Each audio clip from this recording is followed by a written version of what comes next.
केलाङ च्याब्रुङ नाच लिम्बू समुदायमा प्रचलित नाचहरूमध्ये एक प्रमुख नाच हो, जसलाई उनीहरू आफ्नै भाषामा याक्थुङ भन्छन्। नेपालको पूर्वी भूभागमा लिम्बुवानको परम्परागत सीमा पश्चिममा अरुण नदी, पूर्वमा मेची नदी, उत्तरमा कञ्चनजङ्घा आसपासको हिमाली क्षेत्र र दक्षिणमा तराईसम्म फैलिएको मानिन्छ। ताप्लेजुङ, पाँचथर, इलाम, झापा तथा सङ्खुवा सभाको केही भाग यस क्षेत्रमा पर्दछन्। लिम्बू समुदायको जीवनशैली भूमि, खेती, वन, पानी र प्रकृतिसँग गहिरो रूपमा जोडिएको बुझिन्छ। हाम्रो आज प्रस्तुत हुन लागेको यस केलाङको शाब्दिक अर्थ च्याब्रुङ नाच हो। यो लिम्बू याक्थुङ समुदायको मौलिक सांस्कृतिक पहिचान बोकेको परम्परागत नृत्य हो। यस नृत्यको आत्मा च्याब्रुङ ढोलमा बस्छ भन्ने विश्वास रहेको पाइन्छ।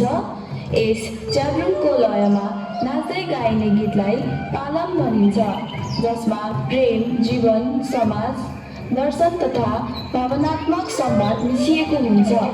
च्याब्रुङ नाच विवाह, चाडपर्व, सांस्कृतिक कार्यक्रम, मौसम परिवर्तन, विजय उत्सव तथा पूर्वज र देवताको सम्मानका अवसरमा नाचिन्छ। यो नाच केवल मनोरञ्जनका लागि मात्र होइन, समुदाय बीच मेलमिलाप बढाउन, सम्बन्ध बाँध्न र सामाजिक एकता बलियो बनाउन महत्त्वपूर्ण भूमिका खेल्दछ। विशेष गरी युवा युवतीहरू बीच भावना र संवाद व्यक्त गर्ने सांस्कृतिक माध्यमका रूपमा यसको ठूलो महत्त्व रहेको छ। नृत्य शैलीका दृष्टिले केलाङ प्राय गोलाकार वा अर्धगोला घेरामा नाचिन्छ। परम्परागत रूपमा पुरुषहरूले च्याब्रुङ बजाउँछन् भने महिलाहरूले ताल, भाव र लय मार्फत नृत्यमा सौन्दर्य थप्छन्। केलाङ नाच लिम्बू समाजको सामाजिक संरचना, प्रकृतिसँगको सम्बन्ध र सामुदायिक चेतनाको प्रतिबिम्ब हो। यो पुस्तादेखि पुस्तासम्म संस्कृति, इतिहास र पहिचान हस्तान्तरण गर्ने जीवित माध्यम हो। छोटकरीमा भन्नुपर्दा केलाङ नाच भनेको सङ्गीत, संवाद, संस्कृति र पहिचानको मिश्रित रूप हो।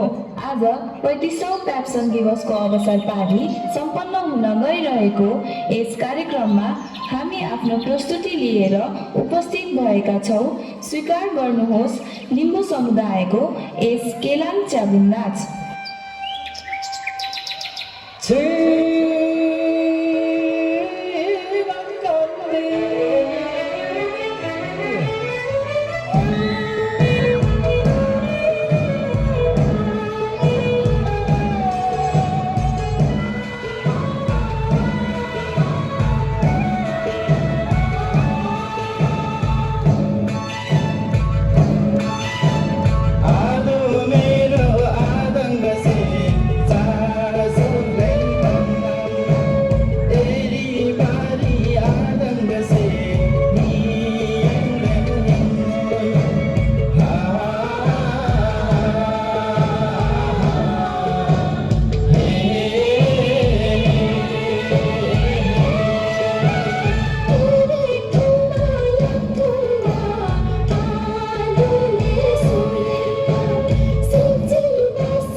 आइसक्रिममा